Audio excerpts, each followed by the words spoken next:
semana passada, então vou fazer esse resumo. Então, o que a gente viu, né, para o Léo que não estava aqui? A gente viu que nós temos dentro de nós princípios de queda e de ascensão. O que é isso, né? Princípios de sucesso e de fracasso, né? E nós vimos que nós repetimos isso dos nossos pais, né? Só que se a gente for voltando, né, a história dos nossos avós, bisavós, tarará, a gente não vai saber. A gente não conhece a história deles, como a gente vai saber os princípios de queda e de ascensão. Então, para isso, a gente volta no primeiro pai lá, né, tanto real quanto simbólico, Adão. E a gente volta em Adão, mas como é princípio de queda e de ascensão, a gente precisa de dois. Então, a gente fica aí com Adão e Noé. Adão, e qual que foi o princípio, né? Até a Maria Helena perguntou semana passada. Então, como é que a gente faz para parar de cair, né? Porque nós temos dentro de nós o pecado original, que nos faz cair o tempo todo. Então, o que a gente faz? O que Deus deu lá para Adão? O pão, né? O pão, que ele fala, trabalharás com suor teu rosto, ganharás o pão. O que o pão representa? O pão, ele precisa de água e farinha, né? A gente viu que era o pão sem fermento, pelas razões que a gente já viu. E ele precisa da farinha, né? Que vai ser amassada ali o trigo, que vai ser amassado na pedra, que já é o primeiro elemento, terra. Depois a gente vai pegar essa farinha, vai juntar com a água, né? E formar ali aquela massinha, depois a gente vai sovar e depois botar no fogo. Então nós temos aí os 4 elementos da terra: terra, água, fogo e ar, né? E cada um representa uma coisa. A gente viu que a terra representa a virtude, a presença, a água representa o jejum, a oração, o ar representa a oração e o fogo representa a esmola. Então eu fiquei no primeiro ponto, né? A terra. A gente falou então, a terra representa virtudes, para nós adquirirmos virtudes. Eu falei daquela frase do Dr. Italo Marcilli: trabalhe, sirva, seja forte e não enche o saco. E eu falei do primeiro ponto semana passada, né? O trabalho. O trabalho como um meio de adquirir virtudes. Então, o trabalho como o nosso dever de Estado, independentemente dele qual seja. Beleza, então... E agora nós assistimos, vocês que estão aí não, mas se puderem, tiverem a oportunidade, assistam. Nós assistimos a virtude dos alimentos, que é a nova série da Lumine TV, né, na mesa com os santos. E falando de Santo Delgar, o que eu quis dizer com isso? Né? Que lá fala da importância dos alimentos na nossa vida. Porque o que acontece? Semana passada eu já dizia isso, né? A gente quer começar a subir a montanha, né? A gente quer ser santo, mas a gente não pode querer começar do meio da montanha, a gente precisa começar lá de baixo. E nós somos um organismo inteiro, nós somos corpo, alma e espírito. Nós precisamos cuidar dessas 3 frentes, né? Nós precisamos atuar nas 3 frentes. Então, a gente precisa, né, cuidar do nosso corpo. Por quê? Não um cuidado obsessivo, obviamente que não. Mas eu falo assim, cuidar da nossa saúde, por quê? Já é difícil ser virtuoso, né? É difícil, a gente já tem as nossas lutas. Agora, se a gente não colaborar com a gente mesmo e a gente tiver os nossos hormônios desregulados, porque a gente sabe, isso é fato, isso é batata, isso influencia a gente, né? Especialmente nós mulheres aí sabemos disso. Os nossos hormônios nos influenciam. Não só os nossos hormônios, né? As outras condições do nosso corpo. Se a gente tá com fome ou qualquer outra coisa, né? A gente sabe que tudo isso vai influenciar nas nossas ações. Eu digo por mim mesma. Sei lá, quando a gente vai trabalhar, né? A gente procura estar ali, por exemplo, bem alimentado. Obviamente que há momentos em que você precisa trabalhar bem ali mesmo com fome. Mas você estando ali bem alimentado, aquilo lá te ajuda, porque te ajuda a concentrar mais, a estar ali mais presente. Então, é importante a gente ter esse cuidado com a saúde para adquirir essas virtudes, né? Então, sei lá, a gente tá com algum hormônio lá, esqueci qual que é o hormônio que quando sobe lá a pessoa fica mais estressada. Então, se a gente cuidar, igual ela falou, achei legal, meus 3 alimentos da alegria, que realmente é aquela frase, mente sã e corpo são. Então, a gente precisa cuidar da nossa saúde pra gente conseguir realmente servir, pra gente conseguir trabalhar bem, pra gente conseguir servir, pra gente conseguir ser forte. A gente precisa estar com a saúde em dia. Obviamente que se a gente não tiver com a saúde, não tô falando que a gente não vai conseguir se a saúde da gente não tiver em dia, né? Tem doenças que nos acometem que não é nossa culpa. Mas se a gente tem condições de cuidar, porque a saúde também foi um dom que Deus nos deu. Então, se nós temos, né, esse meio que vai nos ajudar, e já é tão difícil, se a gente dificultar mais ainda, aí não dá, né? Então a gente procura, né, dar aquela ajuda pra gente mesmo, né? Cuidando da nossa saúde. Então, pra gente poder trabalhar bem, pra gente servir, ser forte e não reclamar, não perturbar as pessoas, né? Então, eu falei semana passada do trabalho, agora eu vou falar das outras 3. Vou falar do sirva. Mais uma vez, né, essas slides que são todas baseadas em Anton Marcy. Esse daqui foi o título de um dos CAs lá do Guerrilla Way, servir ao próximo que de fato está próximo. Então, a primeira coisa, né, o que é essa realidade do servir? Primeira coisa é isso, servir ao próximo que de fato está próximo. Porque ele até fala numa live que é engraçado, que às vezes esse negócio de ajudar os pobres da África, ele se torna escapismo. Que é, ai, nossa, né, olha lá que absurdo, a fome na África e tal, não sei o quê. Só que assim, de certa forma fácil você falar isso, porque onde é que tá? Ai, tá lá na África, tá quilômetros de distância, não posso fazer nada, né? Tá. Mas tem um cara ali, você passa por ele passando fome ali do teu lado e a gente não faz nada, né? Então, tomar cuidado com esse escapismo, né? Lá na África, não, aqui, né? Quem tá aqui, na nossa realidade. Então, servir ao próximo que te faz estar próximo. Então, nós precisamos, para servir aos outros, ter misericórdia. Como diria Thaís, misericórdia é quando a gente coloca a nossa miséria no coração do outro, né? É isso que significa misericórdia. E nós temos aí, daqui a pouco que eu falo disso, nós temos as 7 obras de misericórdia, que tem as obras corporais e as espirituais. As corporais: dar de comer a quem tem sede, dar de beber a quem tem... Não, perdão. Dar de comer a quem tem fome, dar de beber a quem tem sede, dar pousada aos peregrinos, vestir os nus, visitar os enfermos, visitar os presos, enterrar os mortos. E as obras espirituais: ensinar os ignorantes, dar bom conselho, corrigir os que erram, perdoar as injúrias, consolar os tristes, sofrer com paciência as fraquezas do nosso próximo e rezar a Deus por vivos e defuntos. É muito interessante que, é óbvio, né, se a gente vê alguém que está com fome, a gente vai ali de fato e serve e dá comida, né? A pessoa está com fome, você não vai dar uma bolsa de estudos para ela, você vai dar a comida, porque não dá tempo dela estudar para conseguir um emprego, para conseguir o alimento ali, não. Tá com fome, você dá comida ali naquela hora.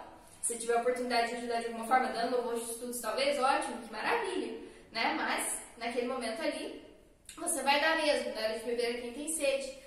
Mas não é só isso, né?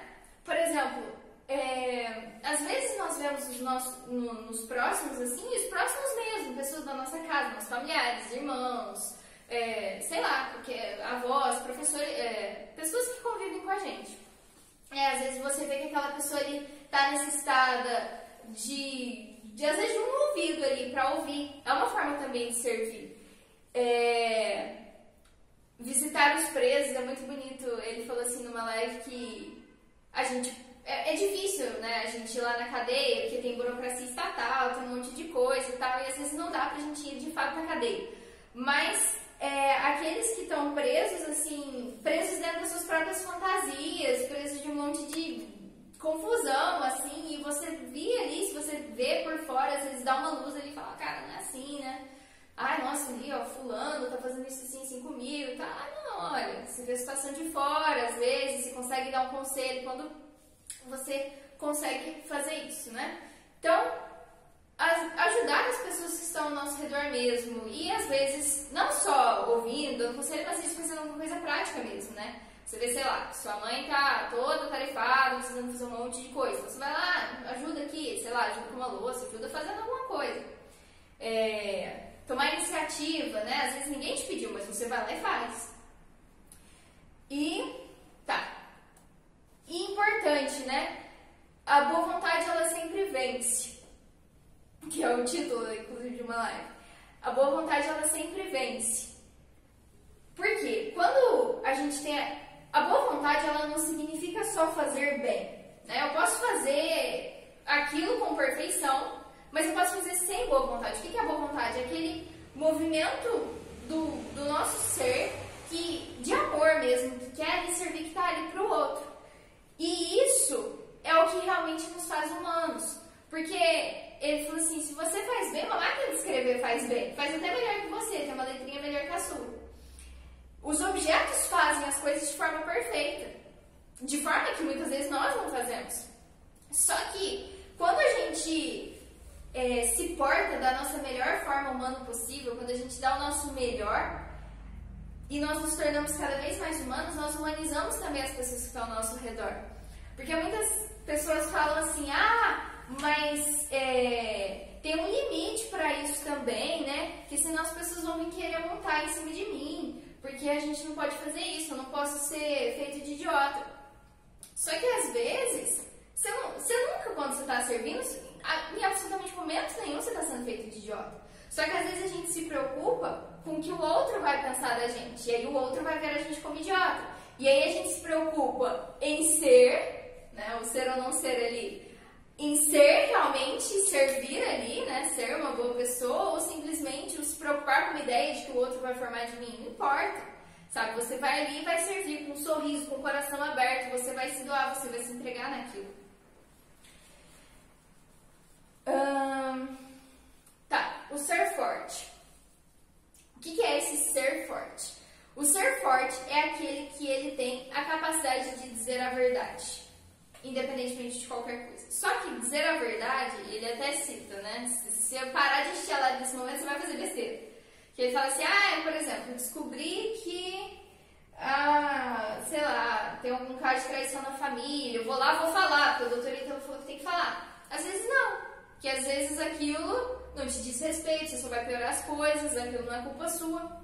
Então, é você ter a capacidade de dizer a verdade até da sua própria realidade. É aquela famosa frase, eu sou eu e minhas circunstâncias, e se não salvo a ela, não me salvo a mim mesmo. Que é o Ortega y Gasset que fala. O que é esse famoso eu sou eu e minhas circunstâncias? Eu tô aqui agora, dando essa aula, e não tô em outro lugar. Não tô em Miami, vendo a lua cheia. Não tô. Eu tô aqui agora. Tem uma música, né, que a gente gosta muito que fala assim, cada minuto aqui é uma chance de ser feliz. E é isso mesmo. Cada minuto aqui, independentemente se está fazendo uma coisa chata, independentemente do que você está fazendo, cada minuto aqui é uma chance de ser feliz. É uma chance de você amar aquela circunstância. Amar, não, eu tenho que amar realmente estar aqui. Mas isso daí é um conformismo. Né? Sei lá, estou numa situação de mais vulnerabilidade financeira. Você vai amar aquilo, você vai amar aquilo, mas isso não significa que você está falando que você vai ficar lá para sempre. Não, você vai amar aqui. Aqui essa é a minha realidade nesse momento. Eu vou agarrar e vou abraçar aquilo com tudo. Mas vou também trabalhar para que ela possa melhorar, né? Eu vou fazer o possível. É o não reclamar. Sim, ele fala, né? Fica 2, 3 semanas sem reclamar de absolutamente nada. Porque isso te desconecta da realidade. Porque você está falando assim, não é isso que eu quero. Não. Quando você está reclamando de qualquer coisa, você está falando, não é essa a realidade que eu quero outra realidade. E aí você sai. Nós temos os pés, que eles ficam firmes no chão, as mãos, que elas têm que manipular firmemente, a boca, que vai proclamar a verdade, e os olhos, que vão enxergar a verdade. A gente quer começar enxergando logo de cara a verdade, mas a gente não vai conseguir, a gente precisa firmar os pés no chão. E o que é firmar os pés no chão? Firmar o chão aqui, é o chão, é a realidade, é aqui, é o agora, é a minha circunstância. Então você abraça ela para você ser, depois com os pés firmes, ser capaz, é uma graduação, você começa de baixo para cima. Depois para você ter aquela capacidade de manipular, né, as realidades e proclamar aquela verdade sobre a sua realidade e depois enxergar ela mesma. E uma coisa importante que ele fala sobre essa realidade do cuidar do corpo. Porque isso te ajuda a ficar forte, né? Porque se você tá sempre ali muito cabisbaixo, muito, sabe, assim, uma forma mais assim mesmo, sabe? Aquilo não te dá vontade de olhar no espelho, de falar de vamos enfrentar a vida e tal, assim, você já acorda, você já olha no espelho e aquela coisa, né? Vamos lá, mais um dia de AD. Né? Assim, aí eu vou lá, vou assistir aula de pijama, que também, nossa, que não volta logo essa aula presencial? Pelo amor, não tô aguentando mais link, um link atrás do outro, pelo amor, né? Aí eu vou, não arrumo nada. faço nada, tô naquela bagunça. Gente, essa é a minha realidade. Eu passei 12, 11, sei lá, anos indo lá na escola, indo lá no colégio presencialmente. Tá, sinto saudade, sinto, mas e aí, fazer o quê? A minha realidade ali, vamos? Tem um link pra entrar, vamos entrar no link. É isso que tem pra fazer, né? Vai adiantar eu ficar todo dia reclamando? Ai, nossa, por que não falta logo? Ai, nossa, por que não falta logo? A gente vai adiantar isso? Não vai fazer voltar mais rápido? Não vai. Então, assim, você procurar, né? Procurar cuidar da sua saúde, procurar ficar realmente forte, ficar fisicamente forte também. Ser capaz de fazer as suas realidades materiais, porque se você, às vezes, não dá conta nem de fazer uma realidade material simples ali, como é que você vai dar conta depois de ter uma força? E não que necessariamente, ele até cita o exemplo de uma Teresa, né? Ele fala assim, meu filho de 9 anos era mais forte do que a Madre Teresa, né? Porque a Madre Teresa, magrinha, né? Santa Teresa. E ele fala assim, ela tinha uma força de personalidade, né? Aí ele fala assim, aí você vai usar isso como desculpa, não, mas ela foi forte e não tinha força física. Vai, mas você não é a Madre Teresa, né? Assim, a gente precisa dessas realidades que faz bem pra gente. A gente também cuidar do nosso corpo, cuidar da nossa saúde, cuidar da nossa aparência, não a ponto de se tornar uma vaidade aquilo. Mas eu achei interessante que ele fala assim, que a vaidade é um risco que a gente corre. Só que ele falou assim, eu prefiro, de certa forma, assim, me entendam, eu prefiro a vaidade do que o desleixo, porque o desleixo é uma realidade de morte. E a vaidade, ela ainda tem um movimento ali, um movimento excessivo, ela é uma hiperatividade. Aí você corta o excesso, mas tem vida ali. Agora, no desleixo não tem nada, é morte. Então, né, chegou na vaidade ali, então, opa, não era pra ter chegado, mas se chegou, vamos cortar o excesso ali e dá pra chegar no equilíbrio ali. E, eu sou uma circunstância. E por último, né, a última frase, do longe do saco, não perturbo, é porque aí a gente começa, né, a gente sai daqui animado, igual eu brinquei terça passada, então vamos, a gente vai todo mundo sair daqui com vontade de trabalhar, que é o que de fato acontece, né? Só que a gente tem que... Aí a gente fala, não, então beleza, eu vou lá, vou trabalhar, vou servir, não, eu vou lá, acorda no dia seguinte, hoje eu vou trabalhar com tudo, mãe, aqui ó, louça pra lavar, deixa eu lavar e pegar a louça aqui, a gente já chega naquela animação, né? Trabalho, se você já forte, não você forte. E ser forte também no sentido de, tipo, não ficar com toda essa história, sabe? Tipo, ai, falar de mim, ai, me xingou, ai, não sei o quê. Eu tava lendo o Práticas de Amor de Jesus Cristo, de Santo Afonso, e, assim, obviamente é uma realidade, assim, para os santos mesmo, uma realidade gentíssima mesmo. Mas ele falando, assim, que os santos, eles se alegravam quando eram desprezados. Porque eles tinham uma ideia muito pouca de si mesmos, né? Eles não se achavam grande coisa. Eles, sim, e por se unir também ao desprezo de Jesus Cristo. Porque, poxa, né? Deus, ele aceitou ser desprezado da forma com que ele foi. Ele aceitou se rebaixar da forma com que ele se rebaixou. Então, a gente que é nada, né? A gente é pó, né? Lembra-te que és pó. Então, a gente não é nada mesmo. Então, a gente começa com a realidade de trabalho, sirva, seja forte, e a gente esquece dessa última.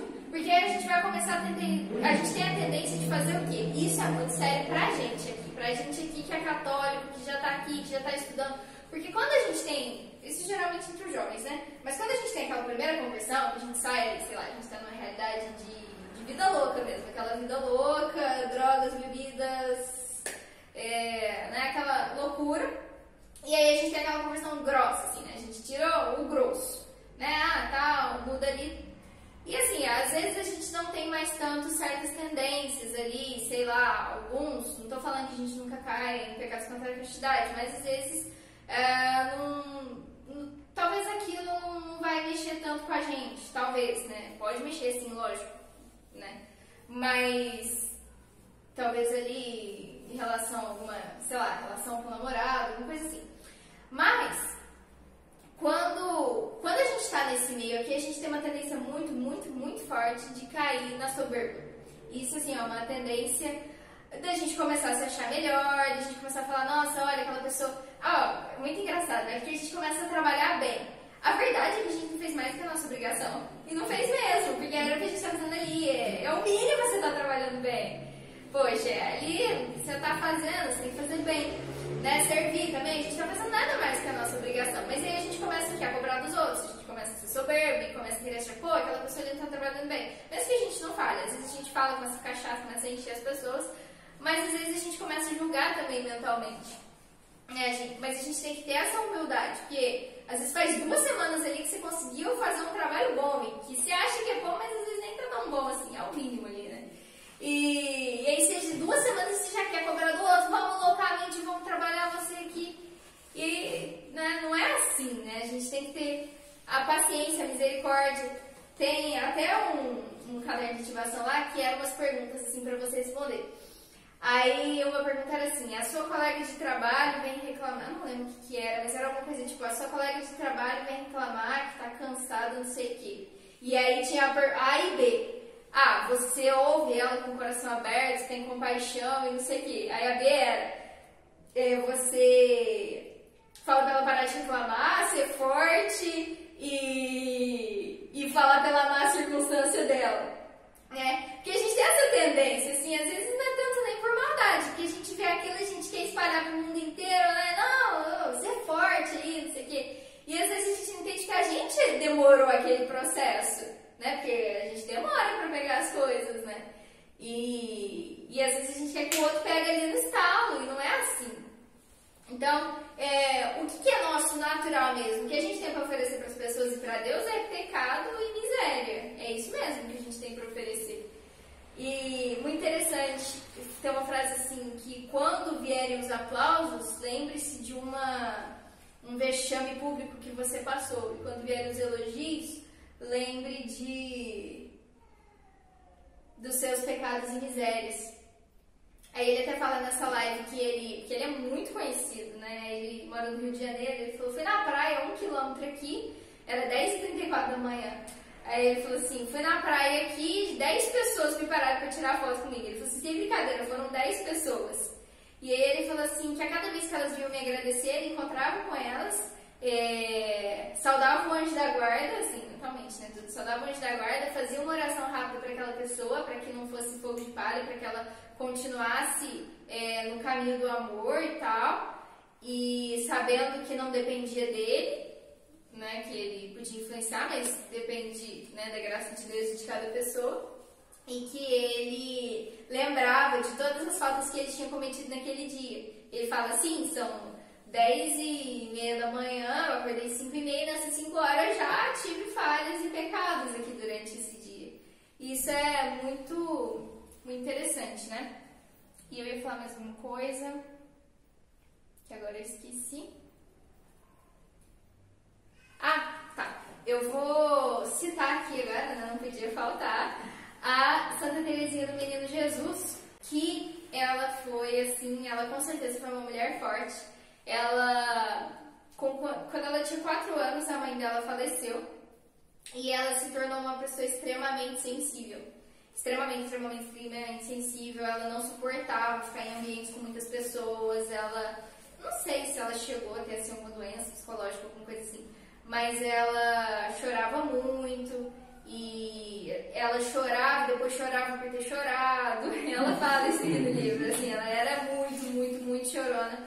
E aí acontece, né, o que ela chama de milagre do Natal, que foi, ela tinha 14 anos, ela foi à missa de Natal, porque antigamente era a missa do galo, era realmente meia-noite, e ela chega e foi nas meias lá do Papai Noel, e ainda não tinha presente, eu acho, alguma coisa assim. E aí ele fala, não sei o que foi, eu sei que o pai dela fala pra irmã dela, ai, nossa, ainda bem, esse é o último ano que eu vou ter que ficar me preocupando com esses presentes aqui. Porque ela já tava ficando mais velha, né? E aí ela pega, ouve isso e sai correndo pro quarto e começa a chorar. E aí nisso, ela se ajoelha assim, começa a rezar e de repente, assim, foi milagroso mesmo. Por um milagre, ela recebe uma maturidade espiritual ali. E o padre Paulo Ricardo, né, fala que foi a passagem dela, ela está falando das moradas, né, foi a passagem dela da 3ª para a 4ª morada. Obviamente que a gente está longe disso, mas foi a passagem dela ali para a 4ª morada, em que ela começa o que ela mesma chama de dar passos de gigante. E ela se tornou realmente essa mulher forte, né, da garota que chorava por ter chorado, ela se tornou a grande doutora Santa Teresinha do Menino Jesus. e extremamente forte. Ela morreu de tuberculose, que era uma doença muito comum na época dela. E ela viveu de forma muito santa a doença dela. Tem até uma parte que ela estava sofrendo lá, assim, e eles vão colocar um algodãozinho no lugar onde estava doendo, e ela fala, não me roubem essa cruzinha. Tipo assim, não me deixem confortável. A menina lá, morrendo, com todos os problemas, mas ela fala isso. E ela fala muito essa questão dessa questão do julgamento e de aceitar as pessoas. Quer ver? Deixa eu só achar aqui rapidinho. Aqui, ó. Não me custa chegar a essa conclusão, pois certo dia fiz uma pequena experiência a qual me demonstrou que se não deve julgar. Foi no recreio. A porteira dá 2 toques de sineta. Era preciso abrir um portão de serviço a fim de se recolher para dentro uns arbustos destinados ao presépio. O recreio não estava animado, por faltar vossa presença, minha querida madre. Ela está escrevendo uma pessoa. Por isso, calculei ficar muito contente se me mandassem servir de terceira. Aí que explica. Religiosa que acompanhava a irmã Ecônoma quando os operários precisavam trabalhar no interior do mosteiro. Justamente a madre subpriora disse-me que fizesse eu o serviço ou então a irmã que se encontrava ao meu lado. Pus-me logo a desatar nosso avental, mas bastante devagar, para que minha companheira tirasse o seu antes de mim, pois achava que lhe daria prazer se a deixasse servir com o terceiro. A irmã que fazia as vezes da depositária olhava risonha para nós. Quando, porém, observou que me levantara por último, disse: bem imaginava não serdes vós que ganharíeis uma pérola para a vossa coroa, fostes muito vagarosa. Não resta dúvida, toda a comunidade julgou que procedera ao sabor da natureza, mas eu não poderia dizer o quanto bem fez a minha alma coisa tão insignificante, e como me tornou indulgente com as fraquezas de outro. Impede-me também de sentir vaidade quando me julguem favoravelmente, pois digo o seguinte: uma vez que tomam por imperfeições meus pequenos atos de virtude, poderão também enganar-se da mesma maneira, tomando por virtude o que não passa de imperfeição. Digo então como São Paulo: pouco se me dá ser julgado por algum tribunal humano, nem sequer me julga a mim mesmo, quem julga é o Senhor. Por isso, com a finalidade de tornar o julgamento mais favorável para mim, ou melhor, a fim de não ser julgada de modo algum, quero sempre nutrir pensamentos caridosos, pois que Jesus declarou: não julgueis e não sereis julgados. Isso aqui foi interessante, que ela estava ela e uma outra irmã, elas estavam com um avental assim, e tocou a campainha lá e precisava de uma para lá ajudar a entrar com os arbustos. E Santa Teresinha estava achando o recreio é um momento lá de distração dela, de descanso, e Santa Teresinha estava achando chato e ela queria muito ir. Só que por muito virtuosa que ela era, ela pensou: se eu quero ir e acho isso legal, com certeza a minha irmã também vai achar. Então ela começou a desatar, as duas começaram a desatar o avental para poder ir lá, só que ela fez mais devagar para a outra fazer mais rápido que ela e porque ela achou que ela ia achar legal. Só que a irmã que estava vendo isso achou o quê? Que Santa Teresinha estava com preguiça de ir, e por isso que fez mais devagar. E falou, e zoou, né, ela que zoando a santa, que não era santa na época, né, mas tudo bem. Bem imaginava não serdes vós que ganharíeis uma pérola para a vossa coroa, foste muito vagarosa. Pérola para coroa no sentido de que você não ia conquistar essa virtude, né? E aí ela falou, né, que ela sabia muito bem das intenções que ela tinha, e ela percebeu que os julgamentos humanos são falhos, totalmente falhos, porque ela teve uma intenção, a mulher entendeu totalmente errado, ela teve uma intenção virtuosa, entenderam como um ato de vício, ali, de preguiça. E ela fala: bom, se tomaram um ato meu virtuoso como vício, muito bem podem tomar um ato vicioso como uma virtude. Então não dá para confiar nos julgamentos humanos. Então a gente confia no Senhor que sabe de tudo. E tem uma outra parte aqui, ó, essa daqui é demais. Na comunidade vive uma irmã que possui o dom de me desagradar em todas as coisas. Seus modos, suas palavras, seu gênio pareciam-me muito desagradáveis. Trata-se, todavia, de uma santa religiosa que será muito agradável ao bom Deus. Por essa razão, não querendo ceder à antipatia natural que experimentava, pensei comigo que a caridade não consistiria em sentimentos, mas em atitudes. Dediquei-me então a fazer pela irmã o que faria pela pessoa a quem mais amasse. Todas as vezes que me encontrava com ela, por ela rezava ao bom Deus, oferecendo-lhe todas as suas virtudes e seus méritos. Bem senti que isso agradava a Jesus, pois não existe artista que se desgoste de receber elogios por suas obras. E Jesus, plasmador das almas, regozija-se quando a gente não se prende ao exterior, mas penetra até o santuário íntimo que escolheu para sua mansão e admira-lhe a formosura. Não me restringia a rezar muito pela irmã, que me ocasionava tantos combates.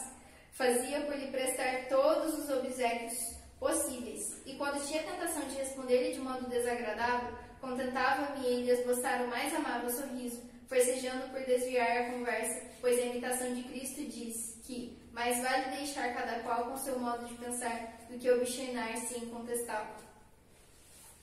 Às vezes também, quando não estava no recreio, quero dizer, em hora de trabalho, e tinha alguns relacionamentos de serviço com a irmã, punha-me em fuga como desertor, logo que minhas lutas se tornavam por demais violentas. Como ignorasse absolutamente o que eu por ela sentia, nunca suspeitou os motivos de meu proceder, e continuou na convicção de que seu temperamento me era agradável. Um dia, no recreio, com um ar de muita satisfação, disse-me mais ou menos estas palavras: poderias dizer-me, irmã Teresa do Menino Jesus, o que tanto vos atrai para mim? Vejo-vos sorrir todas as vezes que me olhais. Ah, o que me atraía era Jesus escondido no fundo de sua alma, Jesus que adoça o que há de mais amar. Respondi-lhe que sorria por ficar contente de vê-lo. Ela colocou um parênteses. Bem entendido, não acrescentei que era sobre o ponto de vista espiritual. Então, o que acontece? Ela tinha uma irmã lá, ela vivia no Carmelo, né, junto com outras irmãs, e tinha uma irmã lá que desagradava ela em tudo, né, nos atos, nos gestos, em tudo. E como diria Santa Teresinha, ele causava muitos combates. Então ela decidiu o quê? O que a gente decidiria? A gente vai ficar longe dessa mulher, pelo amor, que eu me tiro daqui. A primeira oportunidade de fugir da mulher, a gente fugiria, né? Ou olharia torto, ou responderia de qualquer jeito. O que a santa fez? Ela dediquei-me então a fazer pela irmã o que faria pela pessoa a quem mais amasse, né? Santos para pensar desse jeito. E então ela começa a prestar pequenos serviços que ela podia para a irmã, sempre sorria, sempre estava de bom humor, sempre que... isso aqui é incrível, né? Toda vez que... Quando tinha a tentação de responder-lhe de modo desagradável, contentava-me de lhe esboçar o mais amável sorriso. Quando que a gente faz isso, né? A primeira oportunidade que é mandar aquela pessoa para aquele lugar, e ela fazia o quê? Dava o melhor dos sorrisos dela. E assim, é isso, né? A caridade que a gente tenta, os serviços que a gente tenta prestar, mesmo que pequenos serviços. E interessante esse negócio da boa vontade, né? Que o Ítalo falou uma coisa que quando você está lá no seu emprego, né? E tem um cara que sabe fazer o relatório perfeitamente, assim, impecável, só que ele faz de boa vontade e tal.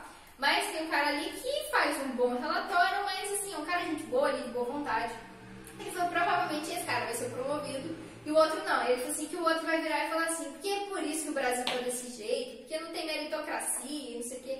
Eu falei, meu filho, a meritocracia tem o seu lugar ali, mas ela é bem, assim, bem reduzida, assim. Ele falou assim, porque fazer bem feito ali é substituível, qualquer um faz. Mas a boa vontade ali, né, você fazer da melhor forma humana, é o que vai humanizar as pessoas, é o que faz a diferença quando você muda o ambiente. Ele falou assim, a primeira coisa, se você está num ambiente de pessoas chatas, assim, você vai começar a servir, você primeiro vai se sentir como idiota, né? Você vai se sentir um idiota, você vai, às vezes, ser tido como idiota, mas tudo bem, você supera. Só que se você vai superando aquilo, né? Aí você vai falar assim, não importa o que os outros estão fazendo certo aqui, né? Não importa, estão se aproveitando e tal. E ele falou assim, que no futuro, aquele que era oportunista tem chance de passar pro teu lado, né? Viu? Opa, peraí, que bacana, e tem chance dele se humanizar também. E sobre essa questão de ser promovido no serviço, eu assisti essa live hoje e achei interessante que eu estava conversando com meu pai, acho que sei lá, sábado, domingo, e ele estava me contando um negócio assim, que ele trabalhava na fábrica de manteiga aviação e que ele terminava o serviço dele e ia correr, quando ele terminava o serviço do mês, ele ia para outra sessão lá da contabilidade. Se vocês estão precisando de alguma coisa aí, eu já terminei o meu.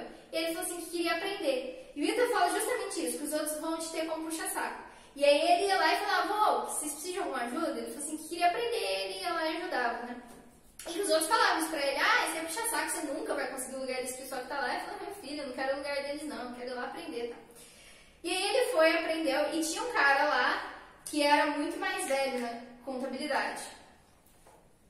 Tinha um cara que era muito mais velho lá na contabilidade, que se... Quer dizer, na contabilidade não, no lugar onde ele estava. Que se... Tchau. Que se alguém tivesse que, tipo, tomar o lugar dele, então, pegar o lugar de alguém, se alguém saísse lá, ia ser esse cara que era mais velho, né? E aí, tinha uma mulher lá que estava desde o início da fundação da fábrica. E aí ela casou, parece, e ia sair. E chamou meu pai e falou assim, olha, eu vou sair e indiquei seu nome lá. Ele falou, nossa, mas como assim, né? Tá? E ele pegou e entrou depois. Ele ficou, assim, poucos cargos, assim, abaixo ali na empresa. E foi isso, né? Ele foi lá, terminou, ele fez a mais. Às vezes, e ele mesmo, ele não imaginava pegar o lugar lá deles, porque eram pessoas tradicionais, que estavam ali há muito tempo, que provavelmente não iam sair. Mas ele pegou e foi promovido. Então, né, obviamente que a gente não pode fazer esperando, mas isso acaba também nos beneficiando, né? E uma última coisa que eu ia falar aqui da Santa Teresinha.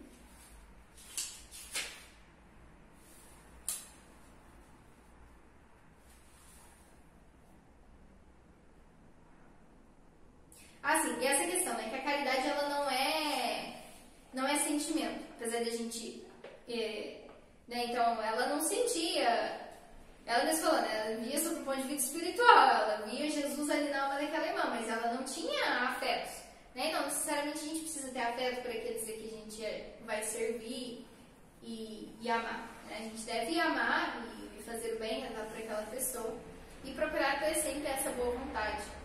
E também com relação aqui a humildade e a soberba, a gente lutar contra essa soberba, né? Como dizem por aí, a gente não se achar os bambambãs da santidade. E é isso. E é aquela parte, né? Que Jesus fala, se alguém vos obrigar a dar 1000 passos, andai com ele outros 2000. Essa entrega, essa doação pelo outro, certo? Então, para a gente tentar diminuir em nós essa queda, para a gente começar a dar os primeiros passos, para querer começar a ser gente, para querer começar a ser santo, a gente deve lutar para fazer esse pão, né? Que a primeira parte eu já falei, que é a gente buscar ter virtude, como é que a gente busca, como é que na prática, como é que a gente faz para ser virtuoso? Trabalhando bem, servindo aos outros, servindo com o coração aberto, com sorrisos, se entregando, se doando, aceitando e amando as nossas condições, não reclamando, sendo forte, né? E não perturbando as pessoas, não querer ficar cobrando delas, não querer colocar um jugo sobre elas, um jugo que muitas vezes nós mesmos não carregamos, não colocar esse jugo, mas a gente procurar não perturbar as pessoas. E aí, aos poucos, a gente vai começando a crescer ali em virtudes. E semana que vem eu vou falar um pouco sobre as outras 3 realidades, né? Que até as que a gente já falou por causa da quaresma, oração, jejum e esmola. Vou passar rapidamente, mas o que eu quero focar mesmo é na parte